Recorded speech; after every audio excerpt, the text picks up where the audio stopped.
Okay, bago po ang lahat, magandang umaga. Kainin po tayo ng aso. Yan po. Sinabi kong sit. Siyempre, masunurin yan. Pag sinabi kong lakad. Talaga namang napakasunurin yan. Ginagawa mo.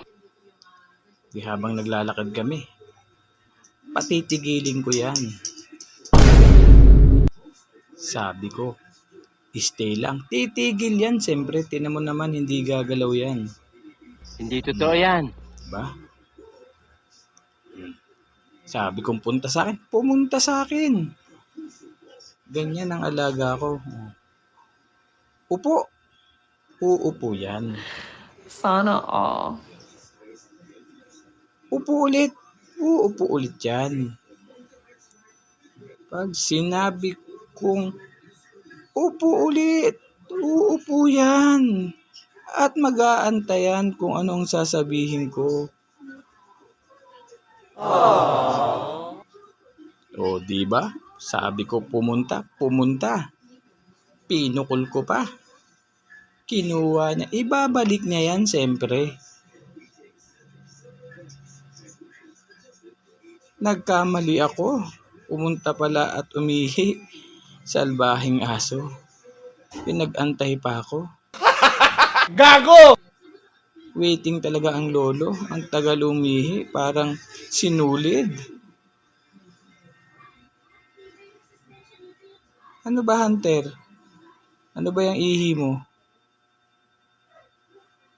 Ha? Ang tagal ah. Mukhang napahiya ako dito. Ang tagal kong nag-antay.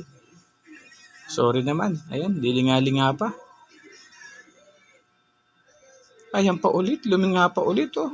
Pinatigil. At may dadaan. Takot din masalpok ang alaga niya. O naghawi pa ng buhok, syempre. Baka may dumaang magandang babae.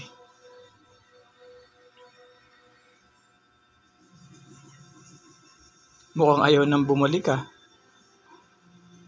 Parang gusto nang magsulo. Parang gusto na ako ang turuan ah. Ayun, bumalik naman pala si Hunter. Pinukol ulit. Hinabol na naman. Siyempre sa pagkakataong ito, hindi na ako mapapahiya. Babalik yan. Ayan na, di ba? Bumawi naman. Talagang bumalik, pinukol ulit. Yun lang. Binitin pa, boss. Pinukol ulit. Nako, stay daw. Hindi muna pinatakbo. Hayo na, pinatakbo. Babalik ulit yan. Hindi tayo papahiya niyan. Para lang sa panliligaw lang yan eh. Pag pinabalik ka, ibig sabihin, may pag-asa ka. Ayan na, bumalik nga, may pag-asa. O, di ba? Pinaupo. Antay lang daw muna siya.